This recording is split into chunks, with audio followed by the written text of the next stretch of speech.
Hello everyone, my name is Linda Olivia Wabudike. I am a student at Trinity Laban, studying to get a graduate diploma in vocal performance, and I am from Nigeria. I'm sorry about the music in the background, but musicians have to practice. Yeah, so I am here today to answer some questions that have been asked about sending audition recordings, especially if you come from a country like mine, like Nigeria, or where access to proper training for people who want to major in performance is very, very limited. So if you want to send audition recordings to schools in Europe and the US, I believe that these tips I'm about to give would really, really help you to make good choices and to help you send a very, very good audition. So let's talk about this. So the first thing I'm going to say is start early. Start early, make your decision on time, and then look through the school's requirement.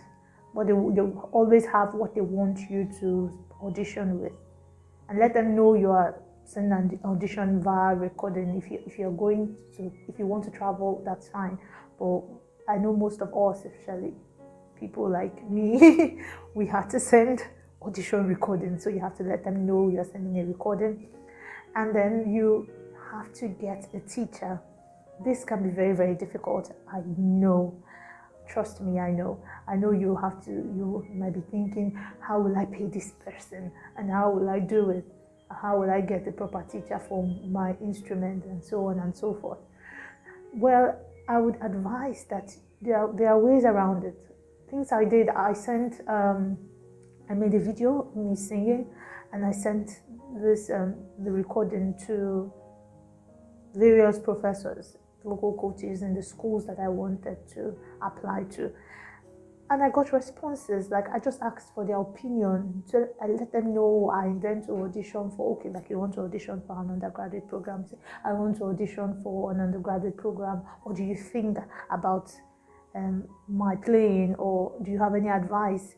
And I let them know my background, where I'm from. So this, when you are from, if you have my kind of background, then just put it like that. You have to be ready to ask for help when you need it. It was difficult for me to become that person, but I realized that if I do not ask for help, I would not get it, and my dream would just be right in front of me, and I won't be able to reach it because I am not able to ask. So send out a video recording of you singing or you playing an instrument to professors or to people you even want to teach you, and let them know your background and if they can help in any way. And you might just be lucky to get singing lessons, or if you're an instrumentalist, lessons for free. I was able to get that several, and I don't see any reason why it should be different for anyone else. I believe that most teachers want to see your dedication. So one, nobody owes you anything. So if somebody wants to help you, if you get somebody who wants to teach you for free, please, you have to be there on time. You have to, and you can even have these lessons via Skype or Zoom or WhatsApp video call. There are various methods, and once the person sees how dedicated you are, you might just get free lessons. I got that several times, and I think it's something people like me can access if you want to do this. So don't think all hope is lost. You don't have the money to pay, so you don't even bother. No, there's always a way around it. There's always a way. So you can go through this method to get a teacher. Getting a teacher is very important because you'll be sending in recordings. You would have to pay for your audition. You have to pay for your application to schools, and you don't want to send in recordings that they will just that you might end up being unsuccessful because you did not prepare properly. But if you have a teacher, you'll be properly guided, and that in my own opinion is very, very important. You want to send your best. You want somebody that will prepare you to give your best, to show the schools you want to audition to that you are actually worthy of getting an offer. So yes, give it your best. So that's number one. So number two, I would say select pieces that showcase your strengths. I read this somewhere and I think it's so true. It's not what you played that counts, it's how you play it. So if you're sending in audition recordings for undergrad or postgrad, you're not trying to impress the audition panel by selecting difficult pieces that you are not technically sound enough to give it what it requires. You don't need that. Most school, it's not a competition whereby they have a list of songs pieces or you have to select from. No, they will just tell you, okay, different styles or maybe probably different era, or just select pieces. So that's a wide range of pieces you can select from. So you don't have to choose the most difficult ones, except if you are properly trained and ready to give your best in those pieces, then come on, go ahead.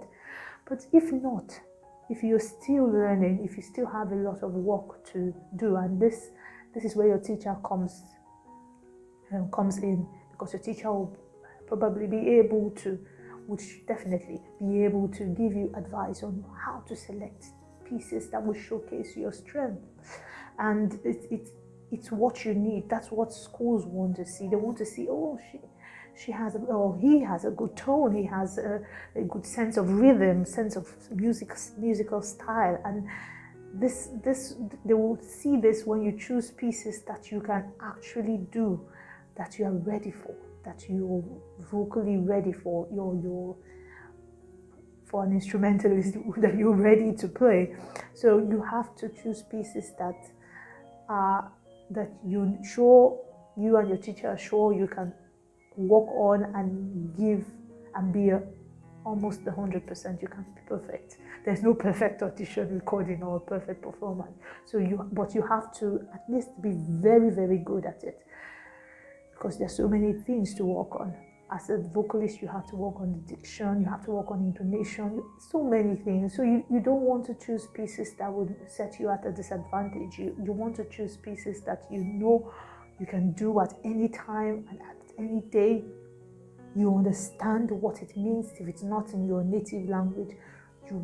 Or for an instrumentalist, you know the background of the music, what was happening in the composer's life at that period. Things like that makes you connect to the music. And audition panelists also want to see someone that can tell a story, and that will come across when you properly understand what you're singing. Because if you understand it, you understand the performance directions, you understand what every word means, it would come across. You don't need to do so much. It's just like when you're talking or when you're angry or you're sad, and people can automatically know that something is wrong with you. Okay, why are you sad? Or why are you so happy? Or what's happening? It's just the way maybe by the way you speak, or by your actions, it shows it automatically tells people what is going on in whatever you are performing. So you have to choose pieces that would show that part of you that can connect to your music. So this is very important. Very, very important. Very, very. So last but not the least, I would say take your time to choose a good recording venue. It's very important. So don't just use anywhere. You have to make sure the venue has very good acoustics. I know that this can be difficult to find. I know how long it took me to get somewhere that I could use for my own audition recording. So please take your time. Don't just leave it for last minute. And use a venue that has good lighting, so let them see your face properly. Let them be sure that it's you singing, because now you're sending a recording. You don't like going for a live audition. This one, they have to be sure it's you. So it has to have good lighting. The piano has to be tuned, or use a digital piano. I know some schools that accept that, but get a piano that's properly tuned for your recording, and be properly dressed, comfortably dressed, but properly dressed. And yes, that should be it. Use a very good camera. If you want to use a phone that has a very good camera, or use a digital camera. And I'm sure if all these things are in place, you should be able to give a very good, to make a very good audition recording. And I know there are some schools that ask you to add a video of you talking about yourself and your aspirations and why you decided to choose their school. So you can make this as a separate video most of the time. Yes, you do it as a separate video, and then please be sure, find out a lot about that school. Go online, there's so many things online. Go online and find out particular details about that school. So when you are speaking in relation to them. Don't just talk about general things. Okay, you have good lecturers or you have good professors. No, talk about things they do, events that they do that you want to be part of. So that shows that, yes, you know why you want to come to that particular school, because there are so many schools with good professors and there are so many schools with good orchestras. No, talk about concerts that they have, or things, or the kind of master classes that they have with particular persons that you would want to be a part of. So yes, that would help you connect more with your audition panel. And that will let them know that you definitely want to be there.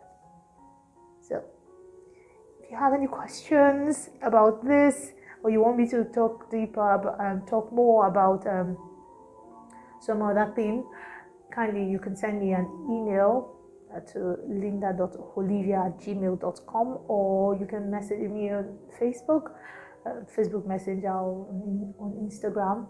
My name, Linda Olivia Wabdike, or on Instagram, linda.olivia.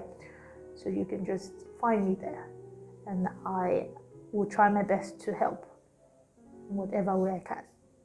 Please take care.